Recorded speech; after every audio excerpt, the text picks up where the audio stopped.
spicy din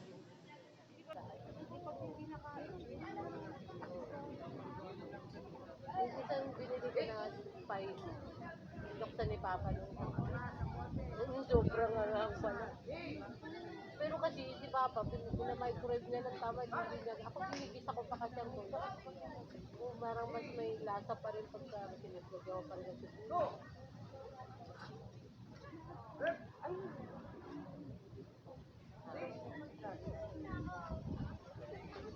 Sige kaya kahit isang dalawa lang.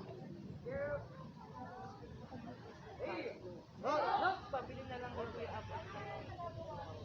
Alam ba yung bigat? Oo, di ba siya yung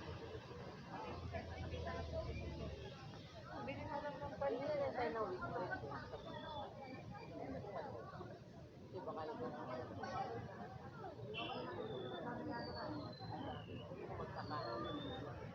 pandesal na pandesal na lang. Ang mahal na kasi ng balat, masarap sana yun. Suwag tayo. Dadating yung toaster sa pa. Oo, maliit lang naman. Kaya kasi naman ito pagkainit mo, dala-dalawa.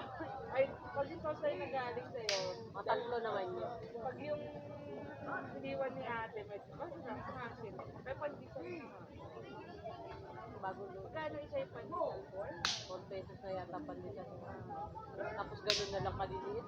30 pieces. Hindi ka ng bata ko, piso-piso lang yung pandesal. 30 pieces.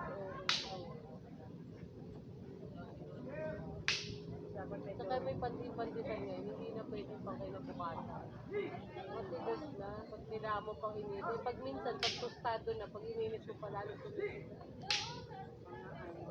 May 2 liters pa mo, mga 1.5. Hindi pa yung So maglista na lang tayo ng mga ikaw ang makakapag-style. final list sa akin. Basta okay na tayo sa barbecue.